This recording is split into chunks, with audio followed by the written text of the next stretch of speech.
Hey guys, this is Lovin Meets with Saba Yussouf, the Real Housewives of Dubai star. Wow, if you are invested in this show, this is the show you need to take a listen to. She spoke about all the tea with Sarah Al-Madani and what she really thinks about people who call her boring. And as well, she told us all about her opinion on fashion statements. So if you are not subscribed to the Lovin Meets podcast, subscribe wherever you get your podcasts from and enjoy the show.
Welcome back to the Lovin Dubai show, a new icon on your TV screens. Our next guest is Saba Yussouf, a star of Real Housewives of Dubai. She's a housewife / venture capitalist who is redefining what it means to be a powerhouse woman in Dubai. Welcome to the show. Thank you so much for being here. Good morning. Thank you so much for having me. Of course. Well, thank you for being here, but I want to just immediately get to the drama. So Taline, sorry about that, but Taline Marie said on Instagram that she thinks you are boring. What was your response? Okay, let's go for it. What's your response for that? I don't want to waste time. I'm good, thank you. How are you? So I'll tell you something about Taline. She is hilarious. She is so funny, and the good thing about her is that she can really take a joke. So we rinse each other online all the time, but then we're texting at the same time, laughing at each other. So I have to give her props for that. So she loves to call me boring. I think that's the one thing she's got on me. And I actually asked myself, am I boring? Maybe I am. But you see, when we were filming, she was just in it for the drama. She was causing drama. I was just busy making deposits in the bank. So maybe that makes me boring. But I felt like your clapback about AA, that was so is she okay with that behind the scenes? Honestly, she really can take a joke. And I was joking, of course, but I will stand up for myself when provoked. So if she wants to keep poking, I will keep clapping back. Are you friends behind the scenes? We're fine. We're totally fine. I think she did really, really good on the show. Mm-hmm. Yeah, she was a great addition. Right. Next. Well, next. I am not here for anything that's light. But yesterday we had Sarah Al-Madani. Yes. I saw. Yeah. Of course you did. But I want to ask, from your point of view, what was the cause of the feud between you and Sarah? I've never really spoken about it before until today, and I wasn't really planning on. Mm-hmm. But since she wanted to delve into it yesterday, I think it is important to clear things up. So earlier this year, I decided to get married, and that's really when the problems started, because she was trying to sort of control my relationship. She was judging me and my decisions, and I thought, hold on, this is not what a friend does. A friend's there for you through thick and thin. They actually support you in your relationship. They're there for you. They ask you if you need any help. And I thought maybe Sarah's just having a bad week, a bad month. whatever. I just kind of ignored it because I love her. And I still do, and I love her son very much. But then over the next few months, this was Q1, Q2 this year, she started sort of threatening me, bullying me, sending me really, really horrible voice notes. And I thought something's going on here because this is not the Sarah I used to know. And of course, I have the voice notes. I haven't played them to anyone because I don't want to show the world who Sarah really is. And, you know, I don't want to do that to any other woman. She's a single mum at the end of the day. So I said to Sarah, I wrote her and I said, look, we need to end the business. Like, please, let's be professional. Either I will buy you out or you buy me out. Decide. And she just wouldn't reply to me. I said, hello, ping, ping, just let me know about the business. And she said, well, why can't we go ahead with the business? I said, listen, I cannot be in business with bullies. Simple. And she said, you're mixing business and friendship. I said, I absolutely have to. I cannot be in business with someone that is constantly trying to intimidate me. So we reached an agreement, fine. And then she said to me, she said, please, I request you, Saba, can we end the friendship nicely, fairly, respectfully? And I said, Sarah, that's a really good idea. Let's do that. So I kind of got on with my life, and I thought she got on with her life. And I didn't hear from her. I never spoke about her. And that's when the lies started quite recently, past 2 months, I'd say. So she was going to my business partners, she was going to my friends and trying to defame me. And she was trying to say, she spoke to my business partners saying that I'm a liar and a fraud in business. And we were just laughing because her nickname is literally Sarah Al-Fraudani. I couldn't help but laugh it off. And then I still kept quiet because I thought, no, Sabs, do the right thing. Be respectful. She's a woman. She's a mother. You loved her. Just stay quiet. And I did. And then I think I reached a point where I couldn't be quiet anymore. When she sent me a voice note swearing at me, threatening me, and I just couldn't anymore. And I had to say something. And that's when the press release came out. Yeah, it was, I've never told anyone this, and I didn't really want to. She really, really hurt me, really broke my heart. It's so interesting. We spoke with Sarah about this yesterday, and, you know, you're watching this kind of glamorous TV show, I guess, and then the cameras are off, and this kind of whole tangle of web seems to be ongoing. So, but rather than getting into the nitty and gritty, because I feel now that you've both had the platform to share your sides, what have you learned from that? What I've learned is people that talk behind your back, there's a reason why they're behind you, and I will never forget that. So just if people are talking behind your back, just ignore it. And also when people are trying to show you who they are, just open your eyes and listen, because I'm a loyal friend. So I was trying to make excuses for her, and I kept trying. And like I said, I'm not going to go into the details. I do not need to slate Sarah. I don't need to tell people details of what she tried to do to me. But I will trust my gut a bit more, trust my instinct a bit more. And I hope I make better choices in the future. And I also actually learned, I've recently moved to Dubai. I actually learned that Dubai really protects you, which is nice, because I had a chat with my lawyer, and he said that, look, everything that she has said to your business partners actually counts as a defamation case. You're really protected in the UAE, and swearing at someone over WhatsApp is illegal last time I checked in the UAE. So I just want to thank Dubai actually for really, really giving me my rights. Let's be careful on this in terms of the legalities of this conversation. Maybe we'll switch away from Real Housewives for a second. We saw your bio online, and it was just not what we would expect for a typical housewife. So I'd like to read a part of it. So with a background in economics from Cass Business School, you began your career at Ernst & Young, making your mark. And at 28, you played a pivotal investment in the Nanoterra Group. I think raising quite a lot of money. And this is a company focused on sustainable energy innovations. This is not a typical housewife. So what inspired you to join the show? I think it's because I'm not typical, that's why I wanted to do it. So when I got offered, and I must always thank Sarah for giving me that opportunity. I got to give credit where it's due. She did bring me on. I'm always grateful for that. So I thought to myself, what should I do? And I thought, I'm in business, I'm in a serious business, I'm a minority ethnic group. I don't think I should do this. And then I thought, come on, Sabs, accept this challenge, do it, try to put yourself out there, which is quite hard for me. And I just wanted to represent Pakistani women that are not the typical usual type or the stereotype that we're used to. You know, we all look and live very differently, and that is what I wanted to promote, and I hope to do more of that. You know, talk about business. You don't have to look a certain way to be smart or be successful. Just do whatever you want, how you want to do it. Well, aside from being a housewife, tell me about Saba behind the cameras. You know, on my social media, I think I look really cool. But in fact, I'm just not at all. I love to be home. I love to be with my dogs. I love to be with my husband. And I like peace. So that's what I'm really aiming for in life. And when you work in sustainability or helping socioeconomic stability in countries or helping health equity in human beings, you get a lot of fulfillment back. So you don't feel the need to go search for much more. I just live quite a quiet, boring life, as Talene said. Wow, so interesting, because obviously you've joined a show that's famous for like catfighting, you know, between women. Yeah. So what was that like for you, especially joining season 2? Because I feel like at that point the clicks are already there, the drama's already cemented. So how was it like for you entering the show? So actually, if you look on camera, most of my scenes I'm in the background with my mouth open, looking like a dodo, because I'm so shocked at what's happening. I just wasn't used to it. But then every episode I would learn more and more, okay, this is a job. People are just rubbing each other the wrong way. Let's just fix it. Let's work it out. And honestly, I got to get to know the women a bit more. And I'm not in the business of really making new friends. I really like my old friends. And I got to meet some amazing women. The show pushed me to put myself out there a bit more and get to know people, because I was a bit closed off.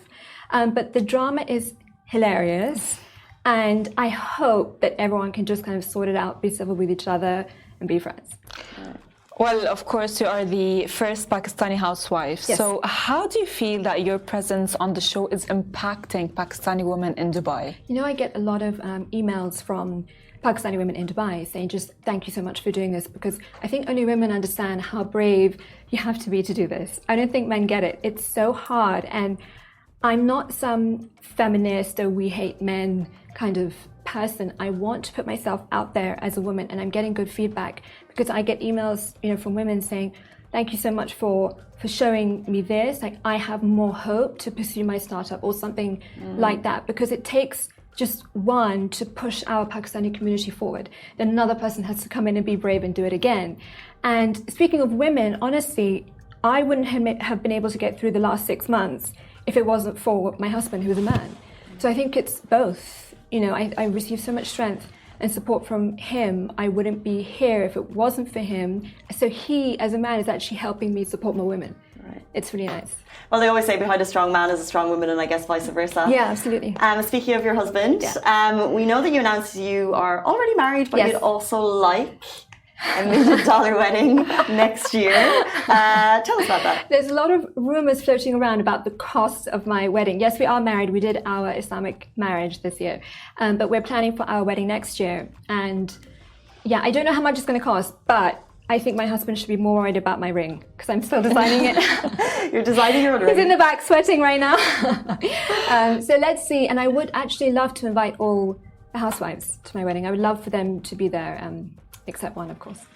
Well, tell us a little bit more about the wedding. Like, where is it going to be?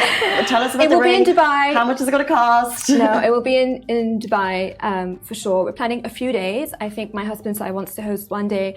My dad will host the other day. And we want to do one really fun night and then one sort of more cultural night where I'll be wearing, you know, the cultural Pakistani outfits. And I haven't chosen my designer for the Pakistani outfit, but for my Western outfit, Dina Malwani, who lives in Dubai, she will be dressing me. She'll be creating my outfit, and all the bridesmaids' outfits will be designed by Rebel Avenue. Love this. Beautiful. My God, it's actually beautiful. But it seems like you're having really something like big. Like it's huge. It's gonna be big. Yeah. For sure. But like we know that the Ambanis got married earlier. So were you inspired by that? To be honest, their whole look and the aesthetic of the wedding is not really my thing. Okay. I think because I grew up in London, so we have this kind of British look that we like. We want it to be a little bit low key, but it will definitely be fun. That I can guarantee. Not because of me, because my husband is fun. I'm quite boring, like Celine said, but he will definitely make it fun. He's like, thanks. We look forward to those photos already, even if it's a year down the line. Thank you. A quick question on the business side. So, as the first housewife to kind of speak about venture capitalism, successfully raising 73 million in one deal, what advice would you give to women out there? Everyone in Dubai wants a side hustle. Everyone wants to try something new. What advice would you give to women wanting to break into the investment world? I think, what's really unfortunate is that women are just so underrepresented as founders. So that's why I'm actively trying to find women through my social media to pitch to me so that I can give them a chance through the venture capitalist firm. I thought, why not go through social media? So if you are a startup founder at any stage of the business, please do get in touch so that we can consider your company. If you don't want to go through me, which is totally fine, what I would suggest is just focus on one thing. So what I've seen with founders, and I used to be like that, is that they focus on trying to do everything. So when they're presenting to a founder or they're cold calling a private equity firm, it's messy. I think just stick to one thing, one pain point that you're successfully solving so that we immediately know, oh, I get it. That's it. Interesting. Have you got a lot of responses on that link? Because I saw it on your profile. Did you? Yeah, I have. Interesting. So I only have, I think, Mondays available, and sometimes I would just wake up and see loads of bookings, and they're from women all over the world. That's amazing. Not even the UAE. And you get to meet so many women that are doing amazing things that I just would not know about because they don't know how to get their company out there. So that's the point of what I'm doing. That's the point of what you're doing here today as well. Amazing. I mean, that is amazing. So at the beginning of the interview, I immediately jumped to the tea. But I had a question in mind, is that you publicly announced that you were ending the friendship between you and Sarah Al-Madani. But why did you decide to actually publicly, why did you feel like it was very necessary to announce that? That's a really good question. And again, it's one that I haven't answered before, but happy to do so today. So I was getting a lot of pressure from my business associates that, you know, you're affiliated with someone, this woman is your business partner, it's, you know, not looking good, this and that. And I said, no, we're not business partners anymore. And they said, look, we need some legal proof. So this is what business people do. They just issue a statement. And I hardly have any followers on Twitter. So I didn't think anyone would care. And I woke up to like 100,000 views and hundreds of reposts and hundreds of comments. And I had like 90% support. But I know some people accuse me of trying to do it for attention, but it was actually a legal thing. You actually legally have to separate yourself from a person that you're in business with. We had also filmed a lot of business scenes together that didn't make the cut, but I didn't know. So I was legally affiliated with an individual, and I respectfully just removed myself. It was just a legal thing that I had to do for my business partners, and I had no idea it would go so viral. Is there anything else that you haven't shared that you think the audience would like to know? I think I have said a lot today that I hadn't planned to, but I would just like to offer advice not to just a specific person who also wanted to leave me some advice yesterday, that you don't have to lie to be successful. I think you can be honest and be successful, and I'll just leave it there. Let's say that that's for everyone watching the show, and it's aimed at absolutely no one in particular, to be on the safe side for us. Well, as well, you mentioned something earlier that kept on like sticking in my head, which is like, if I wanted cheap attention, I would be playing your voice notes. Okay, so is this true, and what do you mean by that? Like, give us like. So it was funny that Sarah actually went to the effort to go on Photoshop and create a book with how to get on season 3 for beginners. So she went to a lot of effort in reply to my professional statement. So she was insinuating that I put the statement out there for attention. So I just think that if I wanted attention from the whole world, I would play very incriminating voice notes that I'm not going to do because, like I said, I want Sarah to win in life. I don't need to defame her. I just want to be away from her. That's all. So I don't plan on playing those voice notes. Happy to play them to her, but I'm not going to go and play them to the whole world because I think that would be wrong of me. Very quickly, season 3, rumors, castmates, is it even happening? What do you know? You know what? I have no idea. I'm always the last one to find out everything. So you're asking the wrong person. I have no idea. But I think a season 3 would be great. You know, I've made my own friendships on the show, and we really do have a laugh. Caroline Brooks, I have just seen so much sweetness in her heart day by day off camera, and so much integrity. And like Lisa, she's really inspired me for when I'm a mother. I'm not a mother yet, but I've learned so much from her. So I have a lot of time for these ladies. And whether or not the show goes on, I will definitely keep my friendships. You know what we're going to do very shortly before Yes. you leave? Because we love your fashion, we're going to play a game of Hot or Not, the fashion segment with Saba Yussouf. But first, I'm going to run and get our buzzer, if you don't mind. Oh, this is so fun. I love Oh, thank your you. set. It's Yes, amazing. I wanted to Beautiful. match the Lovin Dubai logo. Well, you did. I mean, this is the Lovin Dubai color. Yeah. Yes, it's giving, and we are jealous. Okay. Well, Can I? Okay. so So- you want to try it? Yeah. Yeah, it works, everyone. What a lovely sound to wake up to. So we're going to name things that are in or out of fashion, and if you like it, you tell us it's hot, and if you don't like it, Okay, let's go. not. I'm ready. Okay. Old money style. In. If it's in, you just like say in. If Okay. it's not, you press Okay, button. okay. In, So I'll it's in. dance. Okay, in. Okay. you're giving all money. Low-rise jeans are coming back. In. Really? Yeah, I think they look so Interesting. good. I think they look so good. Oh yeah, yeah. I'm here for it. Lord. Okay. So the gym. let's just keep notes of that. So for fashion, But you know, if you Fully style it on? well, your top doesn't need to be high. yeah. Right? So you can show that silhouette of a low rise, but shows your curves, but keep your top long. Then you're winning. I'll need to see that in picture form after the show. Interesting. We need to start working out then. Okay. Well, cappy pants. Out. Really? Yeah. No way. We've seen can't. Kendall Jenner wear them. I know, but I've seen her wear a lot that I don't agree with. Okay. Interesting. Are these the same thing? I don't even know what these are. Cargo pants. Out. They agree. were never in. What's the difference? They're both baggy and... Cargo, the ones with the like obscene amount of pockets Right. going down the side, like you're in the army. It's just not necessary. It's not feminine. Yeah. That's fine. Okay. Well, shoulder pads. I'm wearing them today, so in.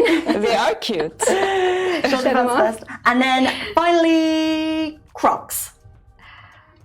Out 100%. Like how they got that $1 billion valuation, I don't get it. I don't understand their business model.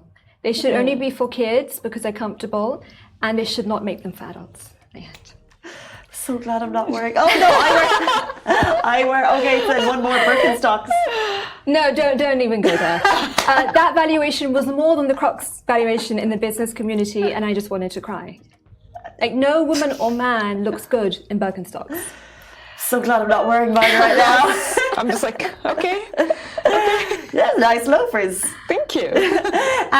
Saba Yussouf, thank you so much. No, thank you for having spilling the me. tea. you for being You guys here. are so lovely. Thank you. Thank you very much for joining us on the show. My Thank you, pleasure. Farah. Thank you, Casey. And that brings us to the end of the Lovin Dubai show on this fabulous Thursday morning. We'll see you back here tomorrow morning, same time, same place. Bye-bye.